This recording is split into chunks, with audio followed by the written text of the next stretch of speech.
기대가 형성되어 있기 네. 때문에 이게 만일에 금리를 한 차례 인상 정도로 나온다면은 네. 시장의 기대를 벗어나서 좀 충격을 줄 수 있기 때문에 이 주목이 되고 있는 바입니다.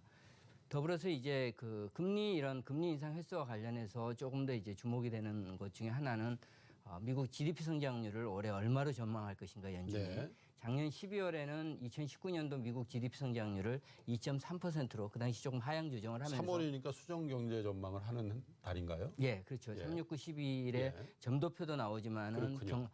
GDP 성장률과 물가에 대한 전망치도 이제 예. 같이 발표를 하고요. 이 GDP 성장률을 어느 정도 어떻게 조정을 할 것인지. 네. 만일에 이제 GDP 성장률을 큰 폭으로 하향 조정해서 2% 가깝게 이렇게 조금 추가로 많이 내린다면은 예. 지난 우리가 3월 22 통화정책 회의에서 봤듯이 미국 유로존 GDP 성장률을 당시에 이제 1.7%에서 1.1%로 크게 예. 내리면서 세계 경제 침체에 대한 이 우려가 나와서 주식시장에 좋지 않은 영향을 미쳤었거든요. 예. 이런 식의 어떤 GDP 성장률을 크게 내릴 것인지 아니면은 2.3%를 그대로 유지하면서 점도표가 나올지도 주목이 됩니다. 물론 이제 물가 전망도 같이 나오니까 그 부분도 저희가 주의 깊게 봐야 되겠습니다만 워스트 시나리오는 이거군요. 그러니까 연준이 보는 경제 성장률의 전망치를 많이 낮추면서도 점도표상의 금리 인상에 대한 전망은 소폭 낮추는 거. 네, 이렇게 되면 시장은 충격을 받겠군요. 그렇습니다. 지금 시장은 사실 예. 지금 미국 경기를 보면은요, 예, 뭐 하강인 건 맞는 것 같은데 예,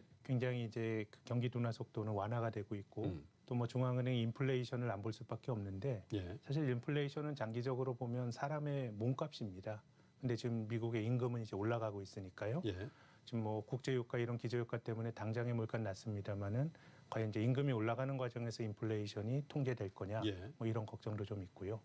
또 뭐 어느 나라 중앙은행이나 뭐 자산시장의 움직임도 뭐 모니터링 할 텐데요. 예. 지금 미국 주가가 이제 한 5% 그럼 또 사상 최고가거든요. 그렇죠. 그럼 이런 환경에서 연준이 금리를 안 올리고 가는 게 맞냐라는 고민을 좀 해봐야 될 것 같고. 내부적으로 그런 논의가 있을 수 있다. 시장은 이미 이제 금리 안 올릴 거다라고 하는 것들을 이제 자산 가격에 프라이싱 하고 있기 때문에 예. 전 이번에 FOMC는 이미 시장이 앞서간 기대치를 자산 가격에 반영했기 때문에 네. 채권이건 주식이건 기대에 충족되지 못하는 얘기가 나왔을 때 조정받을 예. 여지가 있다는 말씀 드리고 싶고요. 그리고 또 어느 나라 중앙은행 가들이건 간에 중앙은행 가들의 속성은 경기 좋을 때 좀 금리를 올려놔야 또 나중에 경기 나쁠 때 또 대처할 수 있는 정책의 버퍼가 생기기 때문에 예.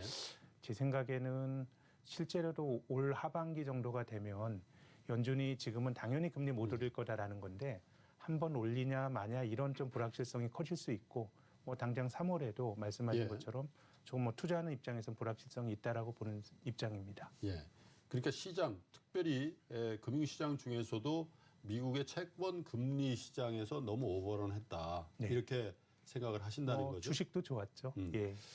그런데 이 상황에서 그 시장의 기대치에 부합되는 정도만 나오더라도 사실은 시장이 확 뛴다든지 그런 일은 별로 기대하기 힘든 거고 네. 거기에 약간 실망스러운 어떤 연준의 태도가 나온다면 시장은 단기간이나마 쇼크를 받을 수도 있는 상황이 될 수 있다 이렇게 보시는 거네요. 그렇습니다. 한 가지 변수가 더 있죠. 대차대조표 축소에 대한 연준의 입장이 나올 수도 있는데 그것이 더 명확해진다면 지금 김학균 센터장께서 걱정하시는 점도표가 생각보다 그렇게 과감하게 낮춰지지 않는다 하더라도 실질적인 유동성은 대차대조표 축소로 통해서 나오는 거 아니냐 이런 시장의 반응이 나올 수도 있을 것 같은데요. 예, 그 이번에 이제 그 파월 의장이 올해 들어와서 얘기를 예. 많이 했었죠. 대차대조표 축소를 작년 12월까지만 해도 오토파일럿이라는 그런 용어를 쓰면서 매월마다 정기적으로 계속해서 감소될 것이다. 이런 식의 이제 발언을 했다가 예. 올해 들어와서 이제 이 스탠스가 크게 바뀌면서 올 연말 이내에 대차대조표 축소가 종료될 것이다. 예. 그리고 이거에 대해서 이미 많이 준비를 해서 멀지 않는 시간에 발표를 할 것이다라고 이 발언을 했기 때문에 아마 이번 3월 회의에서 이 대차대조표 축소, 즉 QT라고 부르는 것이 이 조치 어떤 자세한 계획이 이렇게 발표될 가능성이 크고요. 예. 이 자료를 조금 보면서 차트를 보면서 하나를 좀 말씀을 드리겠습니다. 이 연준의 대차대조표 추이라는 차트가 준비됐으면 이게 지금 차트에서 보여주고 있는 게 연준 대차대조표 가운데서 자산 항목에 해당되는 예. 이 내용들입니다. 맨 오른쪽에 보면은 2017년 10월부터 이제 연준이 이 자산 축소를 시작을 했고요. 예. 그때부터 지금 2월 조금 말까지 밑으로 이제 그 꺾인 공sol이 거죠. 꺾인다는 꺾인 거죠. 예. 어느 정도 줄어들었냐면은 2017년 9월 말에 약 한 4.5조 달러 되던 연준의 자산이 예. 올해 2월 말 기준으로 해서는 한 3.97조 달러, 대략 4,811억 달러가 줄어들었고요. 예. 먼저 이제 자산 항목을 보시면은 어디가 많이 줄어드느냐를 보면은 저 회색선으로 밝은 회색선으로 그려진 부분과 진한 회색선으로 그려진 부분. 그 사이네요. 예, 그 두 개, 즉 MBS와 미국 T본드라는 국채가 이제 예. 주로 많이 장기물 자산에서 국채를 T본드라고 하죠. 예, 그렇습니다. 장기물 그러니까 국채와 MBS가 많이 이제 연준의 자산에서 줄어들었다는 점을 알 수가 있고요. 예. 두 번째 이제 차트를 하나 보시면은 이 두 번째 차트는 연준의 부채 항목입니다. 자산이 있으면 오른쪽에 부채 항목이 같이 가게 되는데요. 부채 항목에서 줄어드는 부분을 보면은 맨 밑에 있는 이 분홍색으로 그려진 현금 발행액은 오히려 지금 계속 늘어났습니다. 그러네요. 부채에서. 그러니까 상대적으로 다른 항목에서 많이 줄어들어야 되는데 주로 많이 줄어든 부분이 저 회색선으로 그려진 예치금이라는 저건 항목입니다. 무슨 의미를 부여합니까? 예치금은 이제 연준이 자산 항목에서 금융기관이 보유하고 있는 채권을 매입한 대신에 예. 현금을 이제 그 금융기관에 이렇게 지불을 네. 했고요. 그 현금 그래서 금융기관이 받은 현금을 다시 중앙은행 미 연준에다 예치할 때 나타내는 게 이제 저 예치금의 네. 의미가 되고요. 예. 통화정책 쪽에서는 이제 초과 지급 준비금의 개념으로서 잡히게 됩니다. 예. 이 규모를 보면은 주로 이제 그 자산 항목에서 국채와 MBS가 한 4,548억 달러 줄어들었었는데 예치금 항목에서는 4,065억 달러가 이제 부채 항목에서는 줄어든 거죠. 예. 자산 항목에서는 자산 계정에서는 MBS와 국채가 줄어들고 부채 항목에서는 예치금이 줄어들게 됐는데 예. 이게 사실은 그래서 이제 금융시장에 그렇게 큰 문제는 없는 거죠. 사실은 그냥 따져보면은. 속된 얘기로 똔똔 치고 있다는 얘기죠. 그렇죠. 금융기관에 돈 풀어줬던 것을 지금 큐티를 하면서 미 연준이 환수를 하고 있지만은 예. 그 환수의 대부분은 전에 많이 풀려졌을 때 그 금융기관들이 연준에 예치했던 돈들을 다시 좀 그쪽에서 이것을 흡수하고 있기 때문에 예. 전체 금융시장에 대해서 미치는 영향은 사실은 미 연준이 QT했을 때 즉 유동성을 환수했을 때 금리가 가파르게 오르지 않겠느냐라는 우려가 현실화되지 않는 배경이 바로 저런 측면에 근데 있고요. 아까 그 차트에서 현금 발행은 왜 저렇게 늡니까?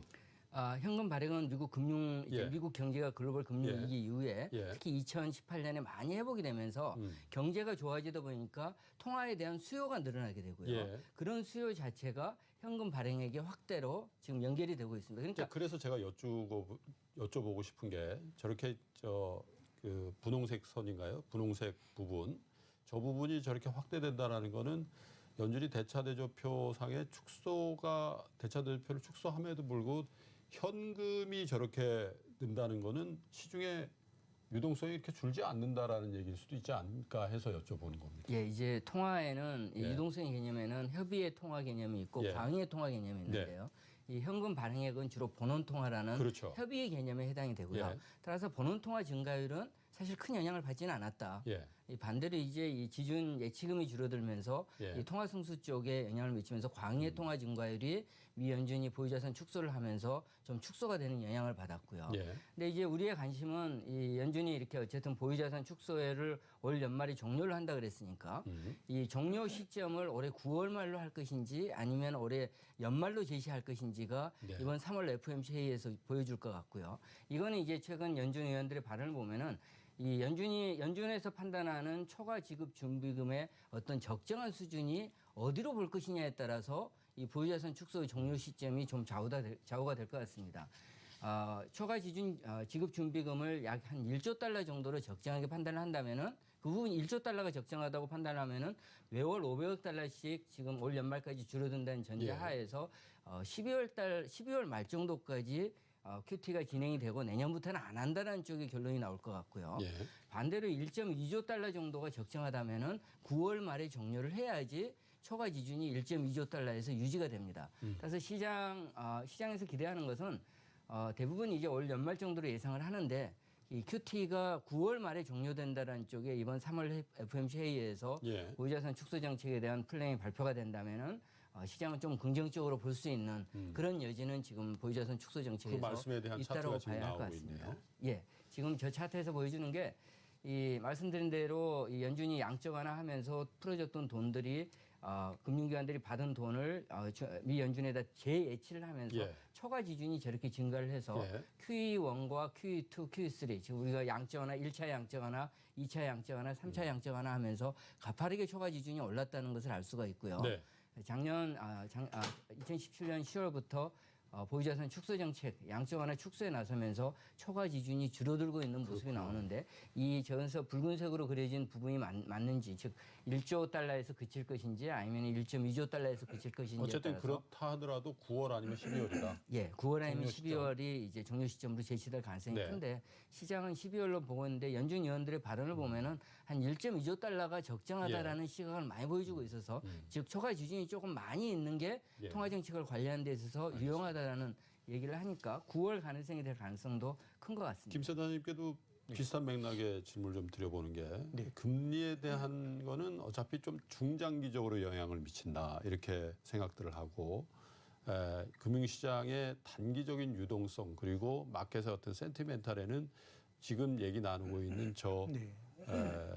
QT라고 이제 표현을 합니다. 이제 그 대차대조표 축소에 대한 연준의 태도가 더 중요하다 이렇게들 얘기를 한단 말이죠. 예, 사실 지금 들으셨습니다만 초과 지준이란 게요 좀 이상한 겁니다. 예. 왜냐하면 중앙은행이 양적 완화를 통해서 채권 같은 걸 금융기관으로 사서 예. 유동성이 민간 은행으로 갑니다. 예. 근데 민간 은행은 그 돈을 가지고 대출을 해야 되는데 예. 그걸 다시 중앙은행에 예치를 해놓은 하죠. 거거든요. 예. 그러니까 어떻게 보면 뒤집어서 말하면 QT가 그 나타나는 국면에서 그 양적 완화가 완화되는 국면에서도 충격이 크지 않을 수 있는 게 돈이 바깥으로 돌아야 그것이 예. 뭐 부주의하게 뭐 모기지로 가고 기업으로 그렇죠. 갔을 때 문제가 생기는데 예. 지금 본질적으로 은행과 은행 간에 있는 그 돈을 줄이는 거기 때문에 이제 예. 충격이 크지 않은데 예. 근데 걱정스러운 거는 그 뭐 지금 하나의 가정입니다만은 중앙은행이 인플레이션을 통제하지 못했을 때 굉장히 큰 문제가 생깁니다. 예.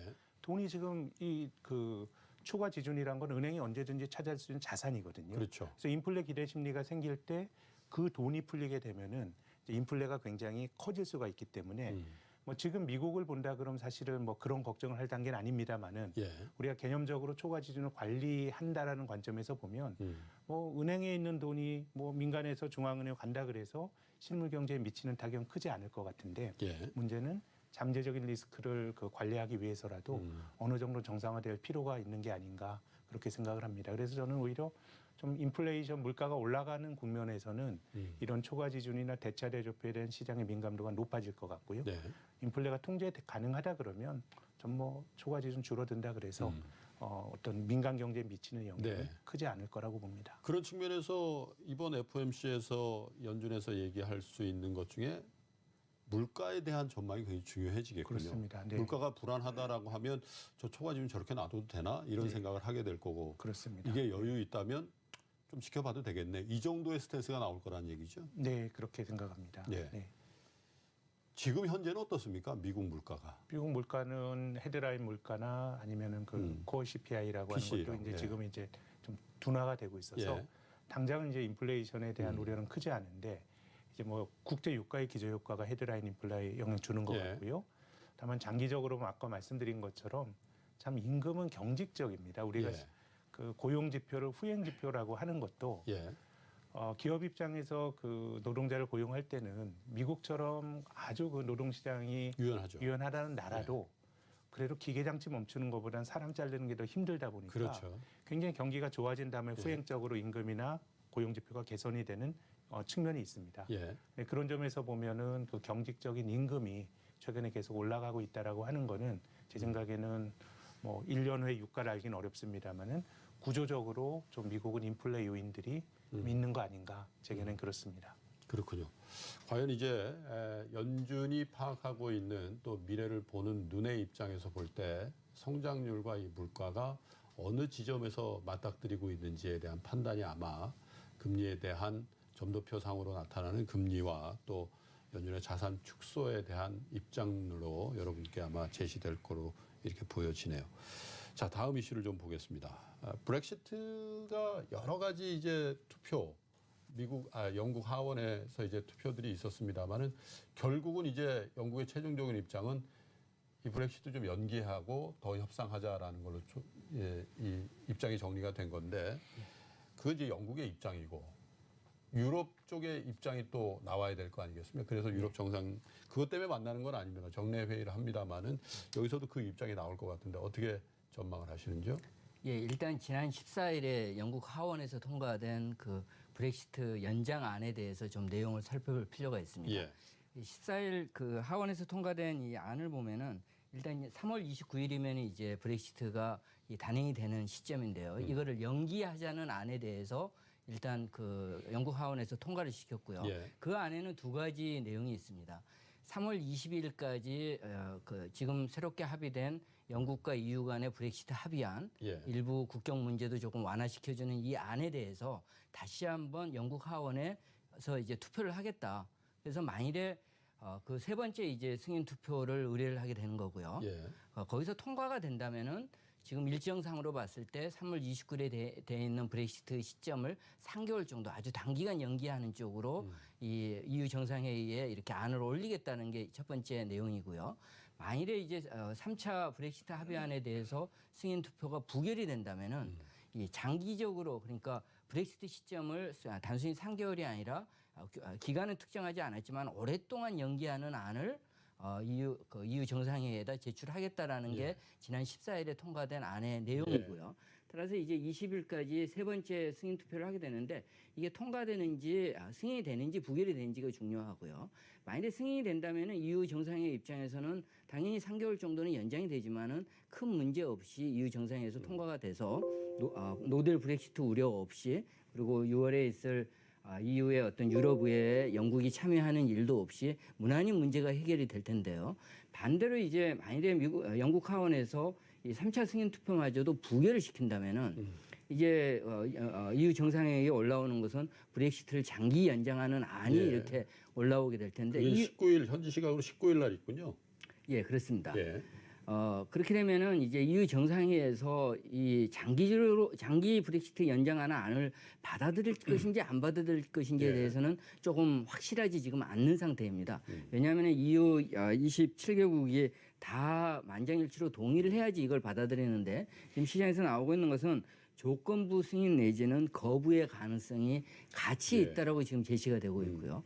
조건부 승인만 돼도 그렇게 시장은 큰 영향을 받지 않을 수 있는데 만일에 EU 정상회의에서 이 장기 브렉시트 연장안을 부결을 시키게 되는 거부를 하게 된다면은 영국 입장에서는 이제 두 가지 선택만 남게 됩니다. 한 가지는 예. 말 그대로 3월 29일에 노딜 브렉시트를 그대로 직면해야 되는 상황 하나거나 아니면은 브렉시트를 포기해야 되는 상황. 또 한 가지 굳이 예. 한다면은 새로운 안을 만들어서 EU 정상회의에서 EU와 다시 협의를 해야 되는데 그렇게 된다면 이제 영국 내에서 재총선에 대한 조기 총선에 대한 얘기도 나올 수 있고 제2 국민투표 얘기도 나올 수 있고 굉장히 많은 불확실성이 생길 수가 있게 됩니다. 그 브렉시트에 관련해서 EU 정상회의에 이슈가 있다라는 말씀을 드렸지만 사실 더 본질적인 궁금함은 저도 그렇고 우리 투자자 여러분들도 이 유럽이 정말 정상적으로 지금 뭐가 문제가 없는가 이거에 대한 아주 본질적인 의문과 걱정이 지금 많이 생기고 있는 것 같아요. 주말 동안에 저도 그 블룸버그를 보니까 독일의 가장 큰 은행들이죠. 도이체뱅크와 코메르츠뱅크가 뭐 합병을 할 거다. 뭐 이런 그런 얘기들을 한다라는 얘기. 좋으면 그런 얘기가 나오겠냐 이거죠. 뭔가 어려우니까.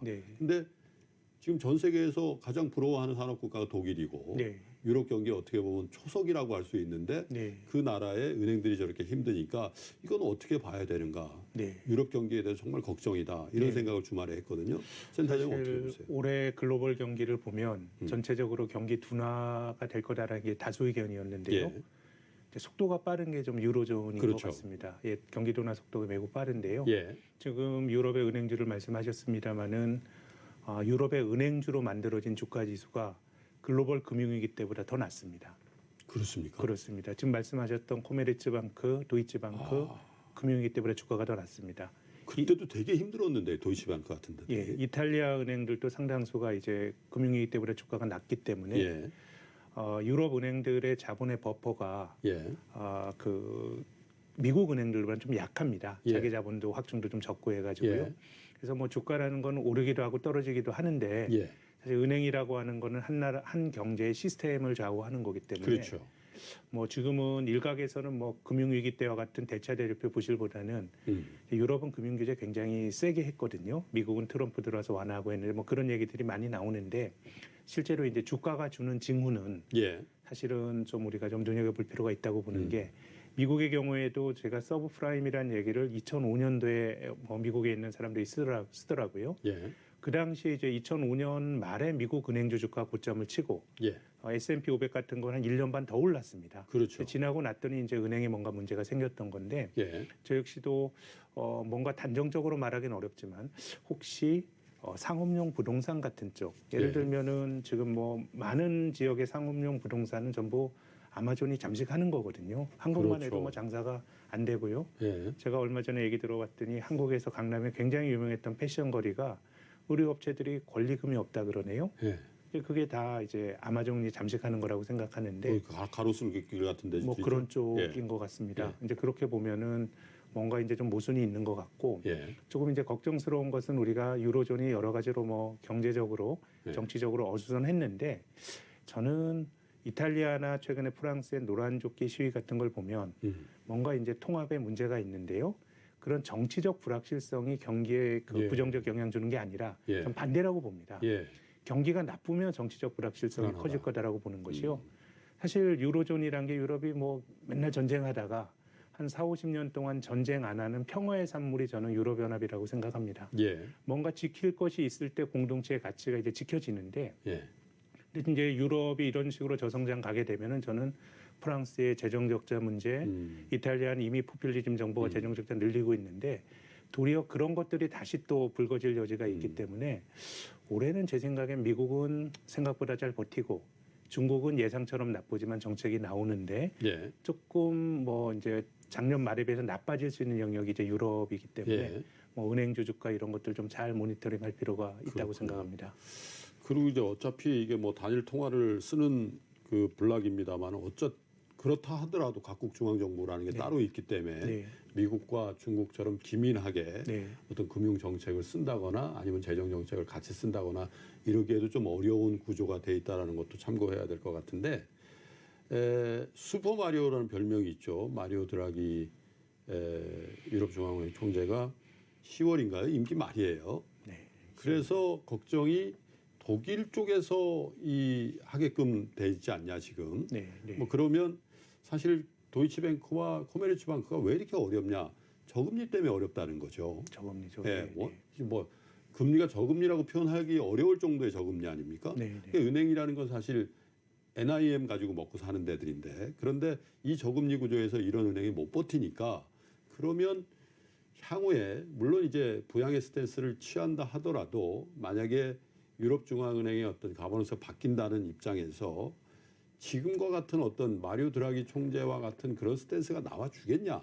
네. 독일에서 만약에 어떤 의사결정에 그 결정권을 만약에 물론 이제 뭐 혼자 결정하는 거 아니겠습니다만은 이 은행이 이렇게 힘들었다는 거는 독일뿐만 아니라 대부분 유럽의 상업은행들이 다 힘들다는 얘기 아니겠어요? 그렇습니다. 그 부분에 대해서 어떻게 생각하세요?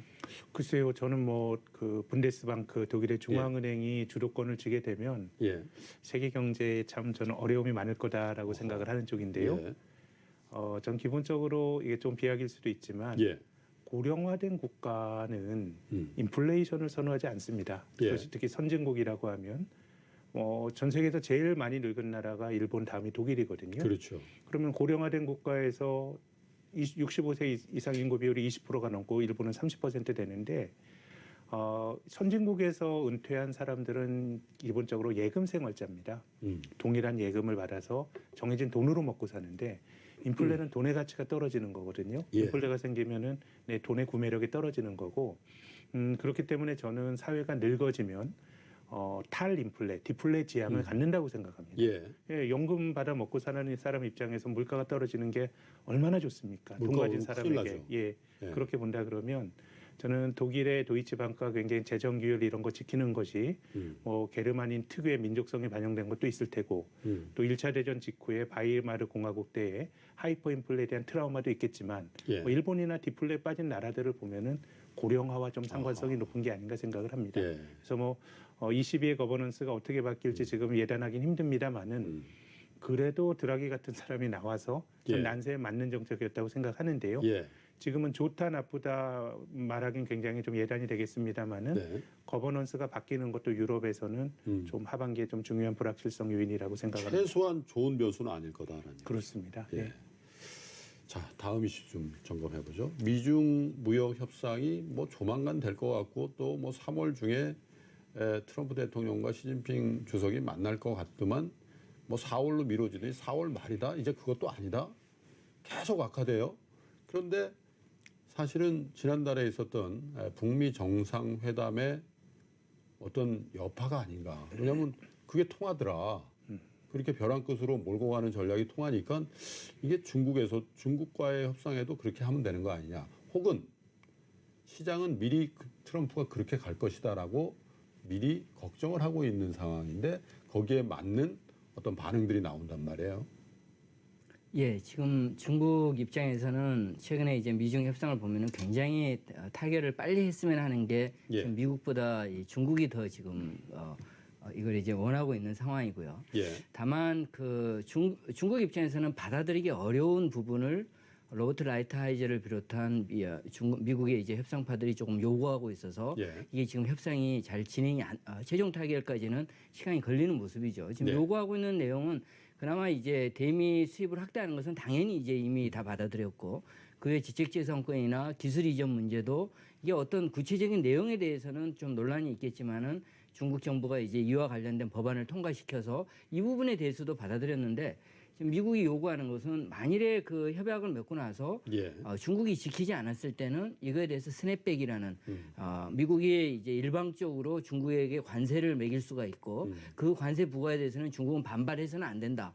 이런 어떤 강력한 조치와 또 위안화 문제까지 이렇게 건들고 미국에서 제기를 하고 나오니까 중국 정부 입장에서는 사실은 이 큰 법안 조치로서 이렇게 좀 합의하면서 크게 넘어가기를 바랬는데 첫 번째는 이걸 받아들이기가 좀 어렵고요. 예. 두 번째는 만약에 이 부분에 대해서 확실하게 이렇게 협의가 이루어지지 않는 상태에서 말씀하신 대로 미중 정상회담을 했을 때 트럼프가 북한에 했듯이 협의를 중간에 중단시키고 이렇게 자리를 결렬시키는 결과가 나온다면은 그렇죠. 김정은 위원장과는 달리 지금 시진핑 입장에서는 중국에 대한 네. 어떤 권력이 훨씬 더 조금 어떻게 보면 조금 더 민주적으로 이 기반을 갖춰야 되는데 이 부분에 대해서 이제 중국에서 이제 시진핑의 권력 기반이 좀 약화될 수 있는 문제가 생길 수 있기 때문에 중국 정부 입장에서는 이걸 쉽게 받아들일 수 있는 지금 미중 정상회담을 빨리 하자라는 얘기를 절대 쉽게 받아들이기 어려워서 현실적으로 이 6월 말에 있는 일본에서 개최되는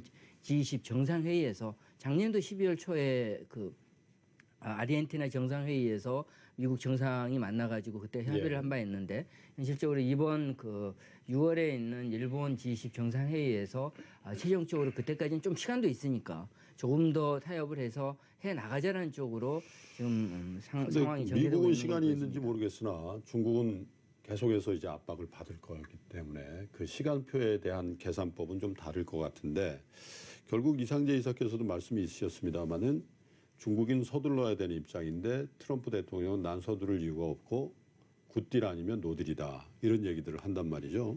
그 얘기는 사실 투자의 관점에서도 우리가 중국 경제를 바라볼 때 이것도 인위적으로는 부양한다고 해서 단기간에 뭐 금융시장도 뭐 좋아지고 하는지 모르겠지만 저게 장기화됐을 경우에 과연 지표로 나오는 게 그게 지표가 사실이라는 전제하에서 네. 지표로 나오는 것들이 계속해서 악화되고 이런 국면까지 트럼프가 밀어붙이는 거 아니냐라는 그런 생각들을 조금씩 하게 된다면 더 어려워지지 않겠나는 생각이 든단 말이죠. 어떻게 네, 보십니까? 그렇죠. 예. 사실 중국이 굉장히 규모가 크지만 예.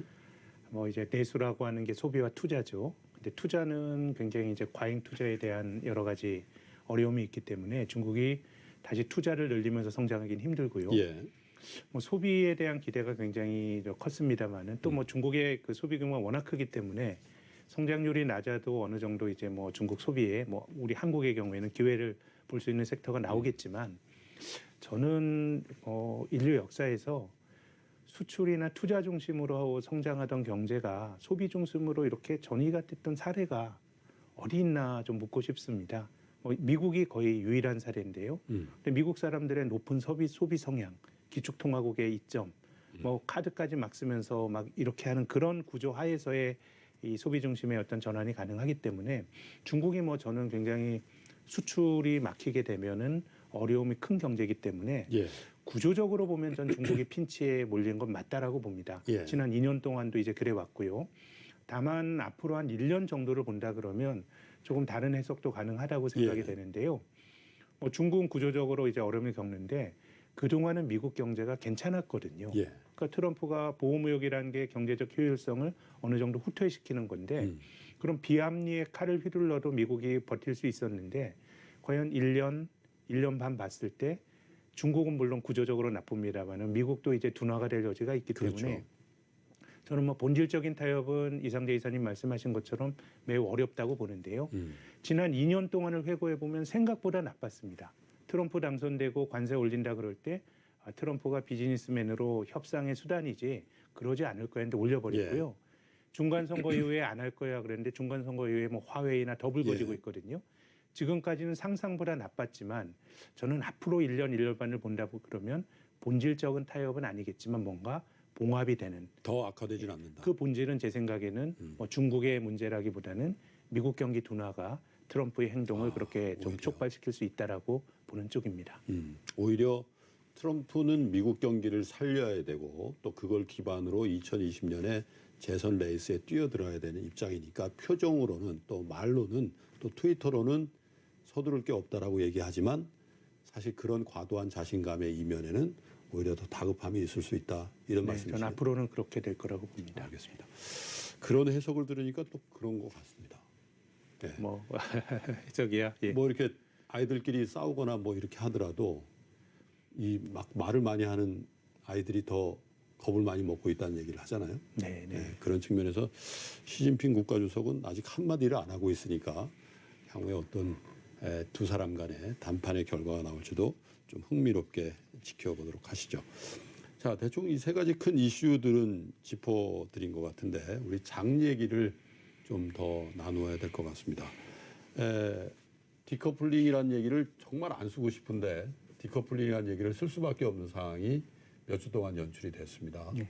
미국 시장 뭐 말씀 있으셨습니다만 5% 정도 오르면 다시 사상 최고치고 중국 시장은 부양책의 기대가 뭐 또 수급상의 어떤 호조 뭐 이런 것들이 버무려지면서 굉장히 크게 올랐는데 우리는 약하단 말이에요. 근본적인 이유를 어디서 찾으십니까? 역시 이제 그 어느 나라 정치가 전 세계 정치에 비해서 상대적으로 좀 약할 때는 예. 그 나라만이 가지고 있는 불안 요인들이 조금 있다라는 것을 당연히 생각해야 할 것 같고요. 예. 우리 경제가 역시 조금 다른 나라들에 비해서는 우리 경제만의 불안한 요인들이 지금 조금 있습니다. 예. 첫 번째는 이제 역시 우리 수출 비중이 가장 큰 이 반도체나 또 최근에 이제 유가 하락을 통해 가지고 수출이 조금 우리 전체 GDP에서 50%를 차지하는 수출이 조금 안 좋다는 거고요. 역시 이제 또 내수 쪽에서도 지난 2월 고용 데이터가 좀 개선되긴 했지만은 정부의 어떤 공공부문 일자리가 주로 많이 늘어난 부분이고 다른 어떤 도소매 음식 숙박업 자영업 쪽이나 이런 쪽에서는 계속 부진해서 이 고용도 역시 아직은 이 고용의 부진에 의해서 결국 노령화에 의해서 고용 부진이 되면서 이 내수 경기도 이제 계속 조금 위축이 되지 않는가. 우리 경제의 어떤 펀더멘털이 다른 나라에 비해서 조금 더 어떤 취약한 형태가 있다라는 점 하나와 또 한 가지는 이제 역시 이제 북미 정상회담 쪽이 이렇게 좀 결렬이 되면서 북한 문제도 우리의 장기적인 성장의 어떤 동력이 될 수 있는 그런 기대를 조금 가졌었는데 이 부분도 지금 쉽게 풀리지 않고 있다는 점 이런 것들이 우리 경제만의 어떤 고유한 위험에 의해서 예를 들어서 이 3월 초 들어서 뉴욕 증시도 빠지고 우리 시장도 3월 첫째 주에 좀 빠졌었는데요. 그 뒤에 이제 지난주에 반등하는 모습을 보면은 미국은 2.2% 빠졌다가 2.9% 올라가면서 이걸 넘어섰던 반면에 우리 시장 같은 경우에는 3월 초반에 2.6% 하락한 이후에 지난주에 반등을 했지만 1.8% 상승을 하면서 좀 못 미쳤던 우리 글로벌 투자자 입장에서는 한국 경제가 상대적으로 조금 경쟁에 있어서 여리에 조금 있다. 국가별 경쟁에 있어서 그런 부분들이 조금 반영된 걸로 보여집니다.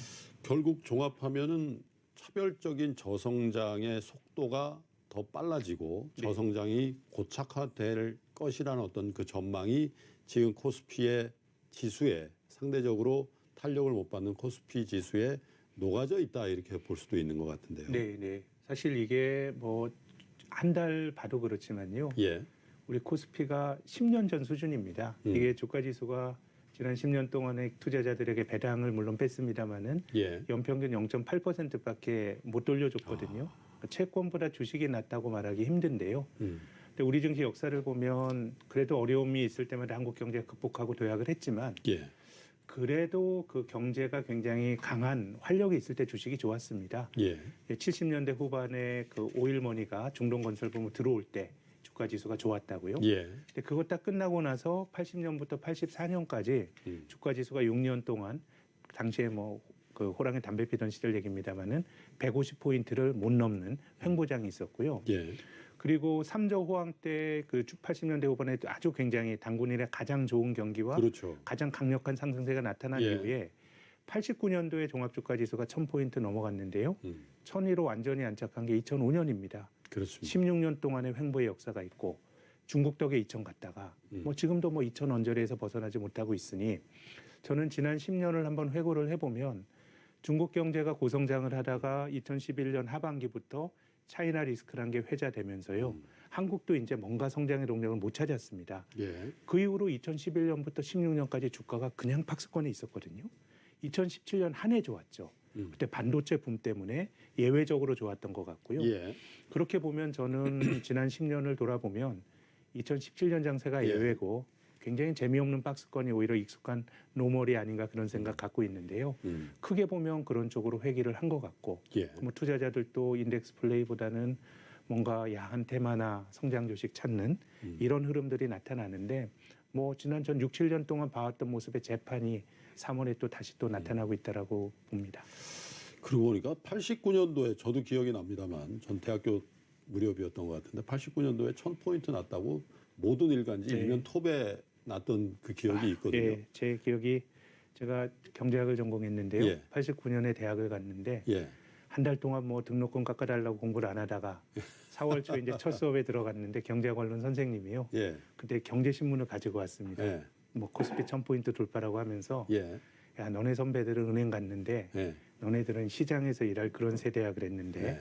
사실 선생님이 본의 아니게 좀 잘못 말씀하신 거죠. 예. 그 1000포인트 넘어서는데 16년이 걸렸으니까요. 그것 때문에 시장으로 가신 거예요? 아, 저는 아닙니다. 직장 찾다 보니까.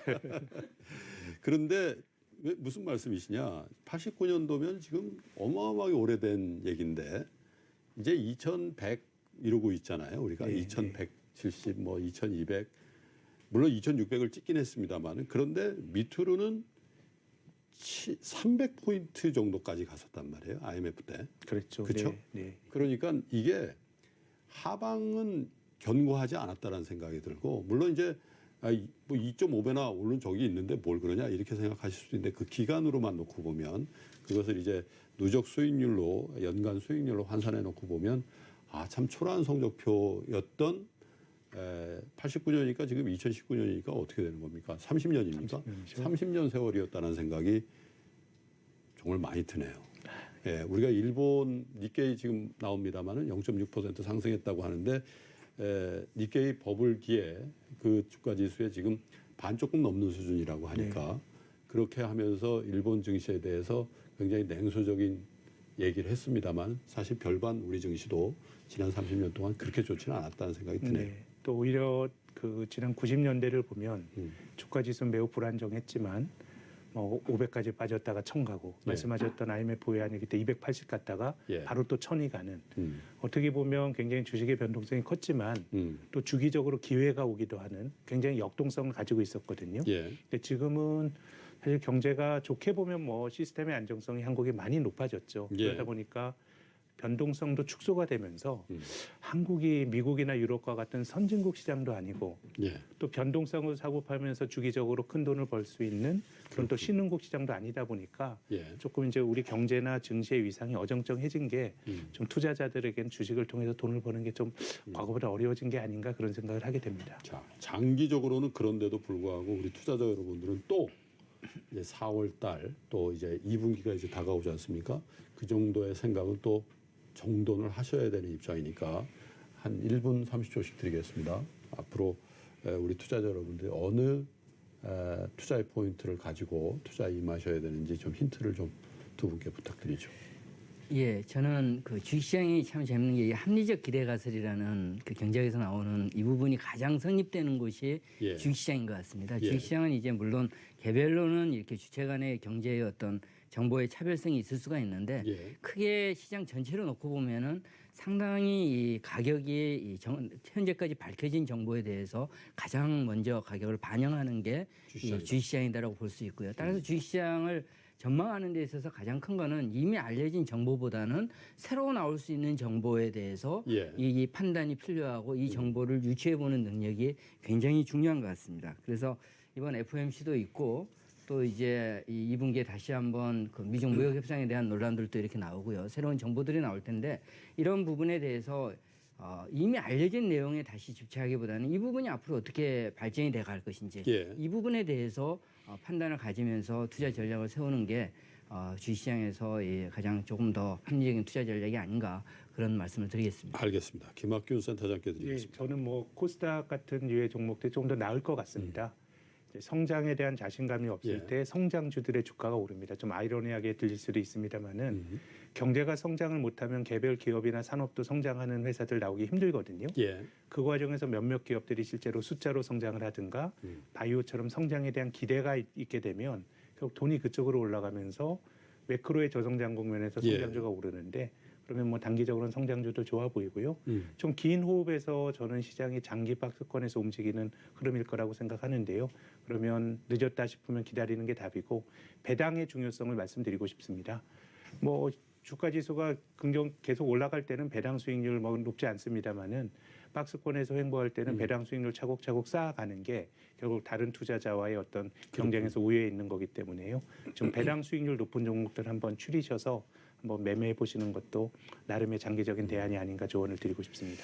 그렇군요. 외국인들이 굉장히 많이 샀다 해서 들여다보니까 바로 ETF 중에 배당 수익률에 또 세금 효과까지 있는 그런 형태로 만들어진 ETF를 집중적으로 많이 샀더라 하는 기사를 오늘 아침에 봤습니다만 어쨌든 저성장 국면에서 또 기업의 어떤 내부 유보라든지 이런 것들이 전부 다 많이 커져 있는 상황에서 여러분들 많이 보시는 것처럼 사회적으로 배당에 대한 요구는 계속해서 커지죠. 또 배당을 많이 하고 있는 회사라는 게 비교적 이익의 어떤 흐름이라는 게 다른 회사에 비해서 안정적이라는 측면에서 주가의 흐름도 또 캐시플로라는 측면에서도 더욱더 이 저금리 상태에서 더 부각이 되는 것 같습니다. 배당주에 대한 투자를 특별히 여러분께 힌트를 주신 것 같습니다. 30년 동안 2배 정도밖에 안 오른 게 우리 코스피이긴 합니다. 물론 그 안에 배당이 많이 들어가 있긴 합니다만 다른 부동산이라든지 다른 금융상품에 비해서 훨씬 더 여리한 수익률인 것 같습니다만 두 분이 말씀하신 것처럼 그 구간에 따라서 여러분들께 큰 수익을 주기도 하고 또 큰 좌절을 준 것도 사실입니다. 과연 이 국면이 여러분들이 주식으로 해서 초과 수익을 낼 수 있는 구간인지 아니면 조금은 피해 있어야 될 구간인지에 대해서 굉장히 힘든 결정을 해야 되는 그 시기인 것만큼은 확실한 것 같습니다. 증시라인에서 여러분들과 함께 같이 고민해 보도록 하겠습니다.